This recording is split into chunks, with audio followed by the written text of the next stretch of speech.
your SEC people were calling about the Auburn situation, the coaching situation. And you had made a point, and it's the first time I heard you kind of confirm this, that you had said that if you were in charge of Auburn, you would have let Gus Malzahn go, or you didn't have a problem with Gus Malzahn losing his job. I certainly don't have an issue with him losing his job. Okay.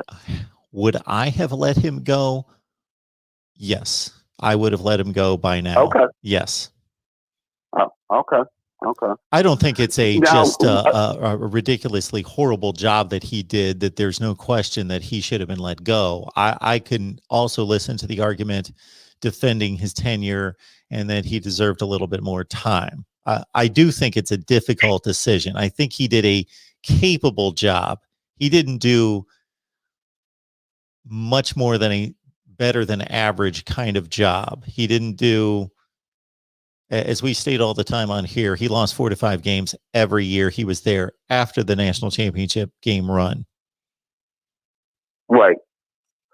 Well, I mean, first of all, now you had stated that you believe Auburn's a top 10 to 15 job in the country? Yes. Okay. So somewhere within that range is probably about right. Think of this, David. After 1980, sure, which was just a few years prior to Bear Bryant retiring, 1982 was his final season. But basically, Auburn emerged right in that realm. Pat Dye had already been there for a while. Bear Bryant's program was still near the top, but he did have a down season his last year. I believe they went 7-4, won a bowl game. So Auburn had caught Alabama by roughly 1980. And with Bo Jackson, they moved past Alabama. Not significantly. Alabama was still a top 15 to 25 team every year throughout the 80s, but Auburn was generally a top 5 kind of team most of those seasons in the 80s. So if you look at 1980 to today, roughly 40 years, a 40-year span of time, even during the Nick Saban era, which is, of course, arguably the greatest era for any program in the history of college football, during that time, Auburn has still been able to win a national championship and appear in another BCS championship game twice in 11 years. That's not a bad run. No. If you just look at being able to get to the game. Of course, the other seasons, as we have discussed, have been disappointing, but not grossly disappointing, but 8-4, 7-5 disappointing. So over this 40-year span, Nick Saban is Nick Saban, and nobody's been able to generally challenge him, especially within the conference. Auburn has been, for most of those 40 years, outside of Saban, better than Alabama. So this whole thought process that I hear from people that talk about, well, they're in the SEC West and they're taking on Saban and Alabama, to just kind of throw your hands up and say, we give up. I don't buy into that thinking. I know it's difficult, and therefore some 8-4 seasons should be excused to say, yeah, that schedule was brutal. I'm all in on that argument, and to concede some of their down or slightly less than expectation type seasons. But just to throw your hands up and say, we give up, when for 40 years you've been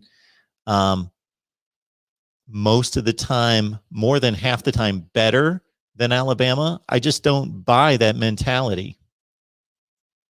Sure. Well, I remember I started watching college football in the 80s, and I vaguely remember, I guess, the end of the Bear Bryant era. The dominant team in the early 80s in the SEC were the Herschel Walker Georgia teams. They won the SEC 3 years in a row from 80 to 82. So they became the dominant team in the conference in the early part of the 80s. And then, I know Auburn had their run in the 80s, the Bo Jackson team. And then, Dye had a really good run against Alabama. Actually, Bill Curry never beat Pat Dye, if I'm not mistaken. Isn't that right, Mark? Bill Curry never beat Pat Dye. Yes, correct. And then, up until even the Saban era, I remember Toddy Tuberville. Now, Senator Tommy Tuberville had pretty good success against Alabama, if I'm not mistaken. I actually thought he had a pretty good record against Alabama, if I'm not mistaken. Is that correct? Tommy Tuberville won 6 consecutive games against Alabama. I don't remember his full record, but it's got to be well over 500. He won 6 straight. Right. Now, mind you, Gus Malzahn won 70% of his games or 71% of the games. I think you quoted the stat. He's beaten Nick Saban 3 times. Now, granted, it was just the first year, and, we can talk about it, but he got within 1 play of winning a national championship. And on top of that, he did get to another SEC title game after that. I'm not trying to make the case, and I guess you can make the justification for that type of resume, especially because, and I know you've given me the numbers, since the championship game appearance in 2013, what their record's been like, and it's not been overall as good as you would like to think, especially with them recruiting right around a top 10 level. I get your point, but yeah, Mark, I guess I come back to that fundamental fact that they are competing against the best dynasty in college football, maybe one of the greatest dynasties we've ever seen. In my opinion, the greatest college football coach of all time in Nick Saban. So you tell me, that's going to be a tough nut for anybody to crack. Kirby Smart, who's recruiting at a top 3 level, who I believe was Mark Rogers' number 1 team in his early top 25, has not cracked that nut. We were fortunate at Ohio State. We were able to do it once, and it was with one of our better teams. Clemson's been able to do it at the national level a couple of times. So I'm not saying you throw your hands up in the air, but I think that sometimes we lose a little perspective in we have to understand what we're up against to a certain extent. And the other thing too, Mark, I'll add this last little point, and I'll let you go on this. If you're going to let him go, are your Auburn people sold on this? Is it Brian Harsin? Is that the hire? Yes. Name of the guy? Okay. Yeah, is that that's supposed to be the coach that moves the needle here? Is that what we're supposed to think? Well, from the few people that I talked to concerning Auburn football, what was interesting about the take, I'll combine all of them, is that they weren't that overwhelmed by it initially, but the more they've seen out of him, the more they like him. The more they hear from him, the more they see him. He just picked up a top 25 or 30 player in the country for next year. And so they like what they're seeing. Of course, there hasn't been a game played, so that means everything. All these coaches sound good unless they just bomb on the recruiting trail and say something stupid and, step on stick their own foot in their mouth before they ever step on the field. It all sounds good before they actually hit the field to play games. Most of them sell themselves and their program and their process. But people like Brian Harsin, and he did a great job at Boise State. The only consideration I give there is that he did not build the program, much like Mike Norvell at Memphis did not build the program. He was given the keys by Justin Fuente, who had built the program. Others built the program at Boise State. Brian Harsin maintained it. One other way to look at the Gus Malzahn record, and I pulled it up right in front of me, which at this point I should be able to recite this. But anyway, I've got it right in front of me. Okay, let's concede the Alabama game every year. Even though he went 3-6, we'll concede the Alabama game as just automatic loss. Okay?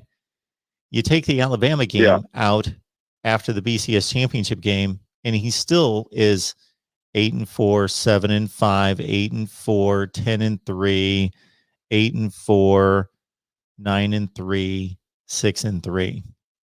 And some of those years he won the Alabama game, so I actually gave him a double loss taken off. So it's actually worse than that. Right. So they were losing to other teams. Yeah. No, I get it, Mark. And I guess, the other thing I would go with the Harsin thing is that I mentioned move the needle. I guess if we're talking, maybe a Matt Campbell here, That's why I was trying to kind of gauge the excitement behind the hire as well.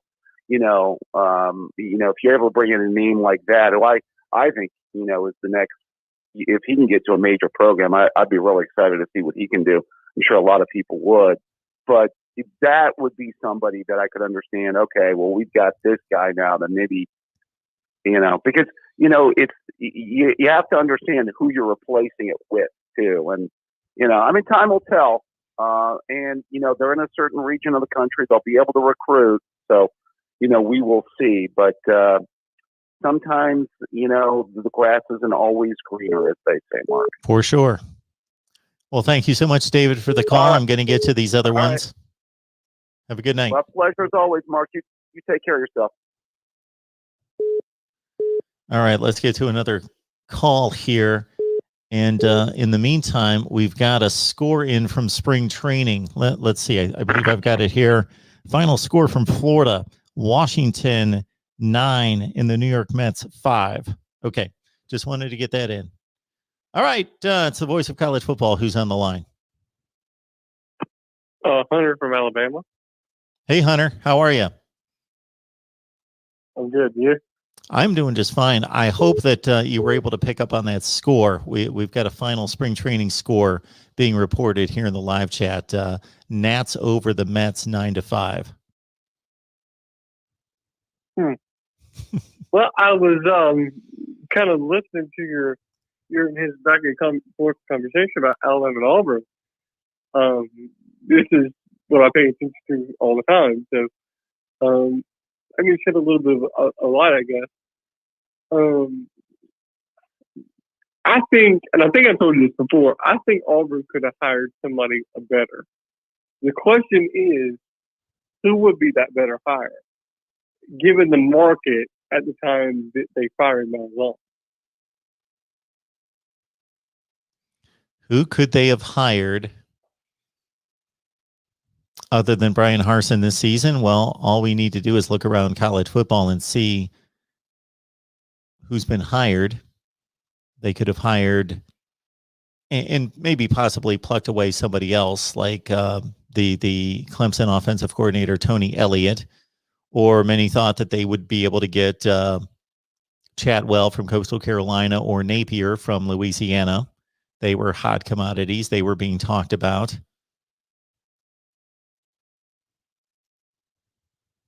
Well, I just don't know how realistic they had a chance of landing one of those guys. That's the question that I have in the back of my mind. If they settled for Harsin, did they not go hard enough after one of those guys, or that's the question that I've been wondering.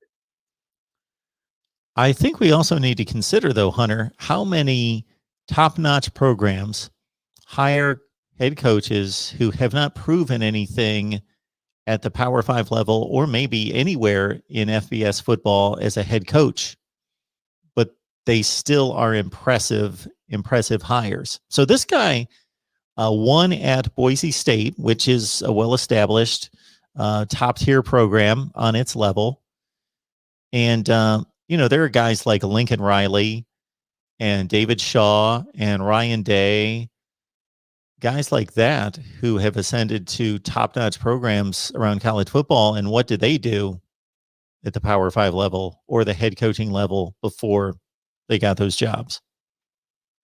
So not everybody can go out and get Nick Saban or Urban Meyer to be their next head coach, is the point I'm making.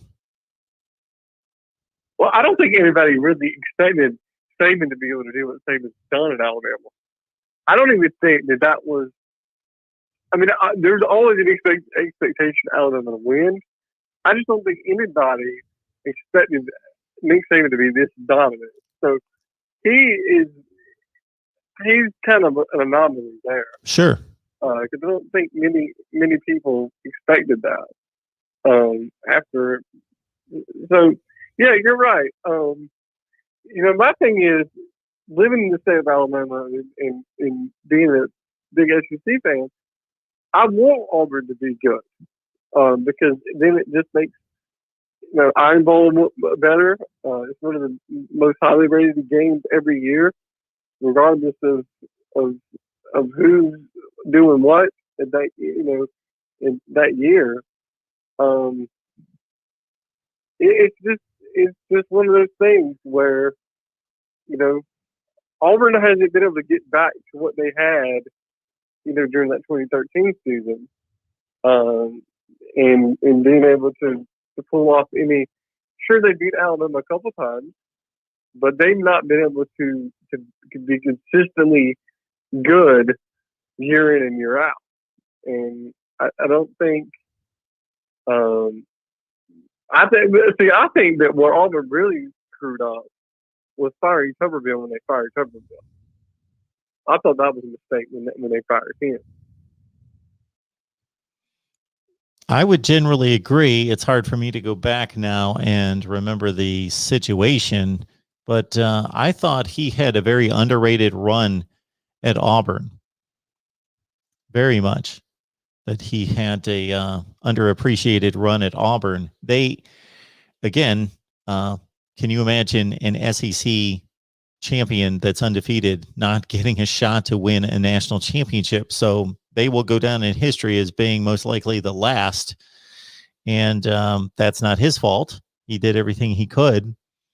He won the best league in the country, most likely, and had an undefeated team. So if he would have won a national championship that year, his coaching tenure would look completely. There'd probably be how many more people watching us right now and listening to these videos that would know who Tommy Tuberville is, just if he would have just won that national championship, which he had no control over. And then the rest of his run at Auburn was strong. I'm looking at it right now. He finished, let's see, from the beginning in 1998, which I remember well, actually 99. So I was near and dear and close to this situation at the time because I was covering the SEC and I was most notably covering Alabama, Ole Miss, and Mississippi State. And he was at Ole Miss and he left, and I was coaching that game against Mississippi State in which he coached his last game and covered both his hiring and then actually Tommy Tuberville, before he ever stepped on the field for Ole Miss, was kind enough to give me an interview at SEC Football Media Days and leave the coaching convention to head down the street to talk to me. But so I will always have a near and dear place in my heart for Tommy Tuberville. But he finished unranked, 18 unranked, 14 unranked, 2, 14, 9, and 15. So basically, to your point, they fired him after a 5-7 season. But all the seasons before that, he finished. The 4 seasons before that, 2nd, 14th, 9th, and 15th. Finished in the top 15 4 consecutive years, twice in the top 10, and they fired him for one down season. Yeah, I don't know. I don't know why Auburn has this problem of terminating coaches prematurely. In my opinion, I thought the firing of Gus Malzahn was probably warranted if he would have done the same thing this coming up season. I thought then they probably would have had no choice but to fire him.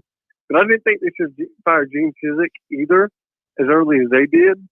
So Auburn has this tendency of sort of prematurely firing coaches, in my opinion. Gus Malzahn certainly didn't do what Tommy Tuberville did in his 4 seasons. No, he did not. But I'm just saying I would have gave him one more season. Yeah. I'm not arguing with your statement there. I'm just looking at it thinking Gus Malzahn lost 4 and 5 games every year after 2013.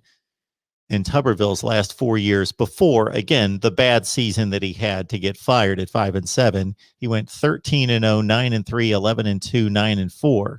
Then he has one bad season and gets fired. Mm-hmm. His SEC record. Oh my goodness, his SEC record is a lot better than Gus Malzahn's. Gus Malzahn was 32-26, and here's Tuberville at 52-30. He's 22 games above 500 in the conference, and Malzahn was 6 games over 500 in conference. Do you think that Auburn has a standard in which, because with certain teams and certain brands in college football, there's a certain standard that coaches. I just don't know if they keep on moving the goalposts for coaches, or if there's a defined standard to which they need to meet in order to stay afloat. At Auburn, I just don't know. I don't know if I've not been a while long enough, really. I mean, I remember early college football years. I was just a kid. I wasn't immersed in college football as I am now. So I just don't know if there's a certain standard that Auburn has, or if it's just kind of this out of the blue type thing where the boosters ain't happy, so they let you go. The point I made to David, our previous caller, was if you look at the Auburn-Alabama comparison and the entire SEC West, and before 1992 it was the SEC, there's no reason to think that Auburn can't be as good as Alabama, because they were for more than half of those 30 years leading into Saban. Now, Saban's a different deal. And therefore, if I was judging the Auburn football coach, if I was making the hire and then having to evaluate him after 2 years, 3 years, 4 years, I would take into consideration, okay, he's up against the greatest college football coach in history who's built this program, and they are just on a roll. But I would also not say that we need to be subservient to that and just throw our hands up and plead, that we can in no way compete with that. We're still going to compete, but that should be understood. But prior to Saban, Auburn had no reason to think that they weren't the best program in the SEC, because they were for many of those years. They weren't consistently all the time, but I'm saying that Tennessee was for a while, and Florida was for a while, and Auburn was, and it jumped all over the place before Nick Saban. It was all over the place. There were all sorts of teams. There were about 5 or 6 top programs in the SEC from the late 70s to Nick Saban, 07. Well, and two, Auburn should be able to recruit. I mean, they recruit decent, but they should be able to recruit every year within the top 10. I mean, there's a lot of talent here in the state of Alabama for football players. I mean, maybe not. There's probably not as much as Florida and Texas, but there's a good amount of football talent here in the state. And Auburn should be able to recruit, somewhat competitively to Alabama. And if you watch over the last 2 recruiting cycles, Alabama's been able to flip. I think we flipped 3 from the Auburn to Alabama last year, and they had 2 that flipped from Auburn to Alabama this year. This last cycle that we just went through. So Auburn should be able to recruit in the top 10 level. I mean, they should be able to recruit some of these schools that have made the top 10 in recruiting in the last few years. And I just can't quite figure that out. I never thought that Malzahn was a great recruiter either. I thought that was one of his downfalls, was he was just not a very good recruiter. At the same time, Auburn typically brought in top 10 classes, top 10 to 12 under Malzahn. Well, they haven't those last 2 years. No, but the last one, Malzahn got fired, and yeah, and that's might be some of the reason why he got fired, is he was